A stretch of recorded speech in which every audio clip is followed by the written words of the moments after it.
So part of the theme of the kinsman redeemer is that God becomes man, and then he is tempted just as we are to every extent, or in every way, depending on translation, but is found without sin. In other words, Jesus becomes a man, and part of that theology is that he accomplishes as a man what man cannot accomplish, and then his merits are just what justifies his atoning death, but also his accomplishment of doing what man is unwilling and incapable, you could say, depending on how you look at it. But that's the important part of what Christ accomplishes, right? His sinless life is what merits salvation for those who trust. So the question is, how does God, who cannot sin, how is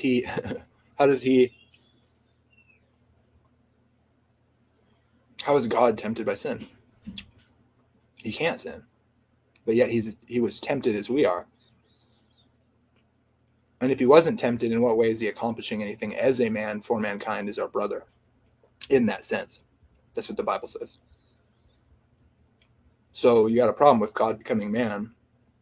God, who knows no sin, who cannot sin, becomes a man. That feels like a little too human for people. So I've wrestled with this. It does seem, I think, when people don't realize the importance of him being tempted as we are, but found without sin, is a really foundational, important teaching. But yet it's also a very foundational, important teaching that God cannot sin. And of course, Jesus' divinity is a foundational teaching as well. So how do we work this out? It's a hard question. I like this answer because it doesn't pretend like that sin isn't important, but it can answer this question. And it also, I think, answers a key importance about how it is that you follow God.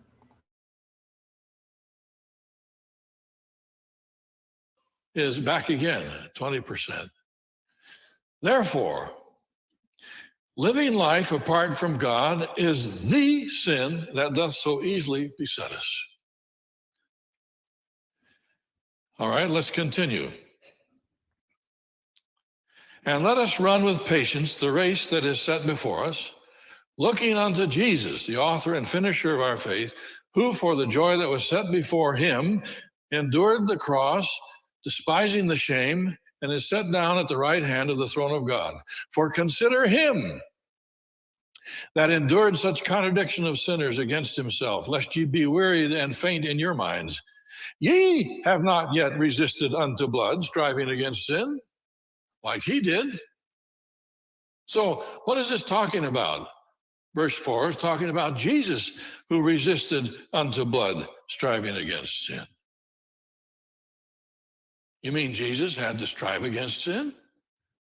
What does that mean?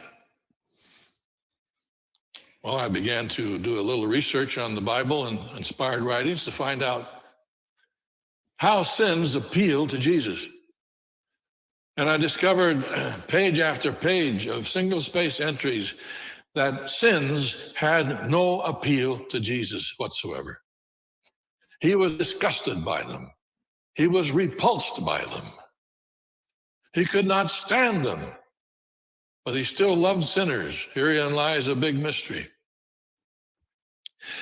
But he had no interest in sinning whatsoever. Now that's interesting. Then he didn't have to strive against them. Why would you have to strive against something that's repulsive to you? Alice Cooper was one of the most debauched rock stars that ever lived. Perhaps you remember he used to do some of the most disgusting things. Among them, he would pass a cup up and down through his audience, and they would spit in the cup until it was full. Then he would take it up on the platform and drink it. I've got news for you. Don't bother to tempt me on that one. Don't even waste your time or effort. I am so disgusted over that, I want to throw up. It doesn't take any willpower or backbone for me to stay away from that one. And my point in telling this is that this is the way sins appeal to Jesus. He had no interest whatsoever. He was disgusted by it. By the way, I told this at a camp meeting in Southern California, and pastor came up to me after the meeting, and he showed me a picture of him playing golf with Alice Cooper. Alice Cooper, he told me, is now a born-again Christian and is teaching Sunday school class in Arizona. He had been the son of a Baptist preacher. He probably had an overdose of do's and don'ts religion, and he rebelled against it and hit the stage. He gave me the picture. I used to carry it around. I enjoyed holding it up and showing Alice Cooper. And after the meeting, people would line up out in the lobby and say, "Can I see that picture?" Well, I knew who the former fans were then. They would come up and they'd say, "Yeah, that's Alice Cooper, all right." Yeah. If God can do something for Alice Cooper, he ought to be able to do something for you and me, right? Amen. So Jesus did not have to resist unto blood, striving against sins.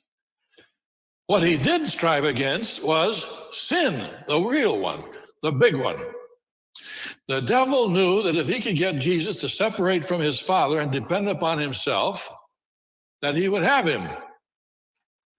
So he tried from the cradle to the grave to get Jesus to depend upon power that Jesus had inherent within him. His divine power. He was born with divine power, but he never used it. Some of us don't believe that it is even seen in his life until his resurrection.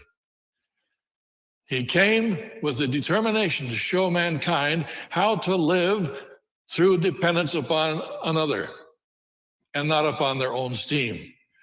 So the devil hit him with a temptation in the wilderness to make stones into bread.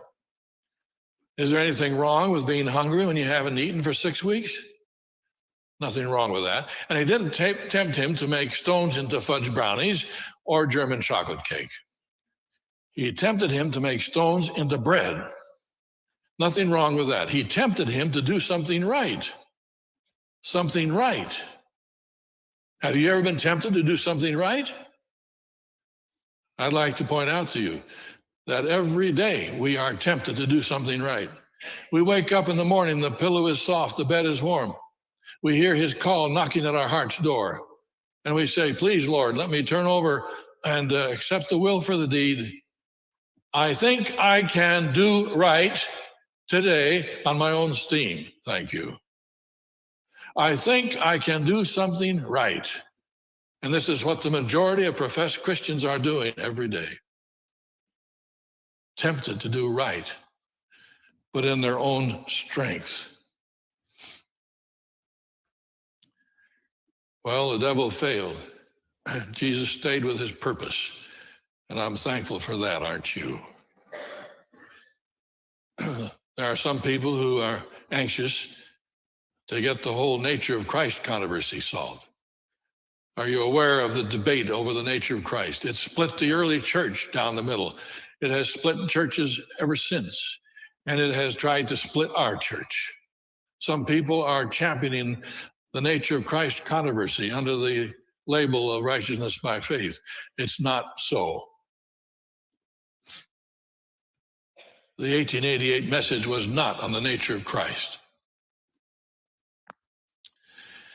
But for those who want to make sure that Jesus was tempted in all like we are, he was. He was tempted 10,000 times more than we will ever be tempted.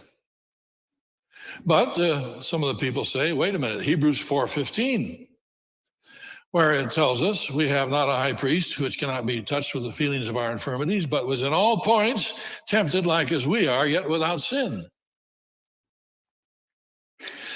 Again, I went to the Greek to find out what that says. And I was surprised to discover that points is not in there. Look at it again. He was tempted to every extent. Notice the green bold print. He was tempted to every extent as we are, not all points. If Jesus had to be tempted in all points, everything that we are tempted with, then he was born 2,000 years too soon. Isn't that true?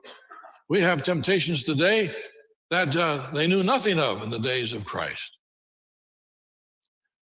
And so, when it comes to the real issue in sin, Jesus was tempted far more than we will ever be tempted. In 1957, I bought a Volkswagen. It was a miserable little car. It had 36 horsepower in the trunk and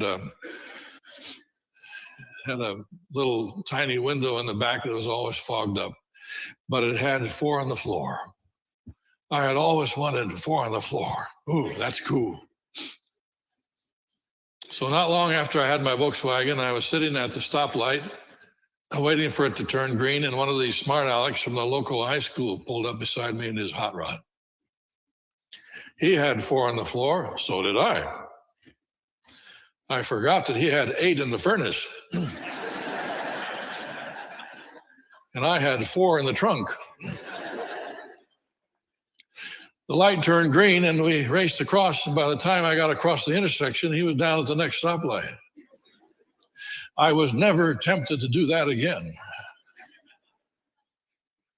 What's the point? If you have the power, that's when you're tempted to use it.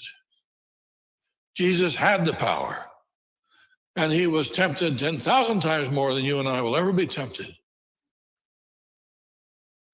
But he didn't use it. What an example for us. Well, once you get this whole thing about what sin really is, then this clears up some other hard texts. 1 John. 1 John is full of hard texts that can be explained in no other way. For instance, 1 John 3:4.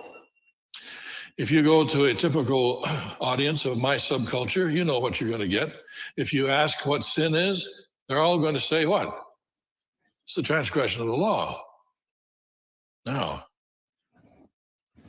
notice what happens when you go to the original language, and I did it with this one.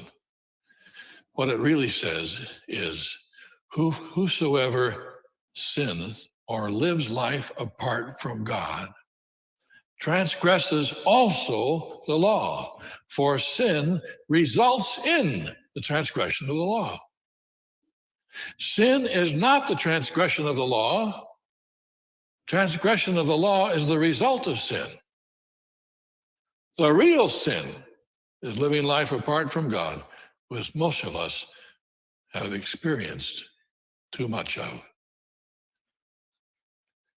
I was angry when I found out that I had grown up being told that sin is nothing more than the transgression of the law. It led me to defeat and discouragement because I didn't understand the nature of what sin is all about. There are other texts that are explained by this, such as 1 John 3:6. Whosoever abideth in him sinneth not. If this was referring to sins, then the disciples flunked the course. Jesus' closest followers did not measure up to this. Whosoever abideth in him sinneth not. No.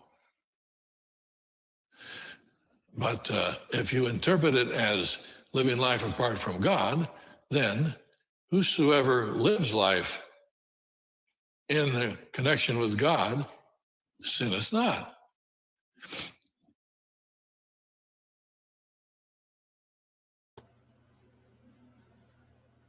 If individual sins is what's in view, then nobody's a Christian based on that verse. And this is a verse people like Perry the preacher uses to point this out. And he goes the exact opposite way. Pretend like sin isn't a thing. So what are you going to do with that? You could ask this, so how is this possibly the case? What's being said here? Well, when did Eve sin? When she ate the fruit? Was she sinning when she was reaching for it? She decided to eat the fruit, which is what the sin was, right? Don't eat the fruit. How is it that righteousness by faith or justification by faith is true? He who abides in him sinneth not. So if you don't think Eve sinned until she actually swallowed the fruit, maybe it wasn't a sin until she swallowed it. Was it when it touched her lips? Was it when she grabbed it? She said, don't even touch it, right? But I don't think God actually said that. He said, don't eat it. When did she eat it? When it touched her lips? When she bit into it? When her hand touched it? When she swallowed it? When was it a sin that God could count against them? When God was just waiting for the moment when she ate it, when it touched her lips, when she grabbed it? Because he didn't say don't grab it. He said don't eat it. When did God get to strike them down with the fall? Right? You could ask that question if you look at God that way. When did the sin occur? When she had the thought of eating it, but say she had thought about eating it, but then she didn't do it. Would that have been a sin? No, that would be being tempted, but not following through on it. She sinned when she decided to go against God, and that's why it's always been by faith. Trusting God, it's by faith. It's when you decide to go apart from God and commit to that you've left, that you've sinned. When you've said, I'm going to do it my way, not God's way. When you've committed yourself to that idea, you've decided to live apart from God. That's when you sin. Then the outward actions that are sins occur because you're doing it your way and not God's way. And that's why by faith has always been true.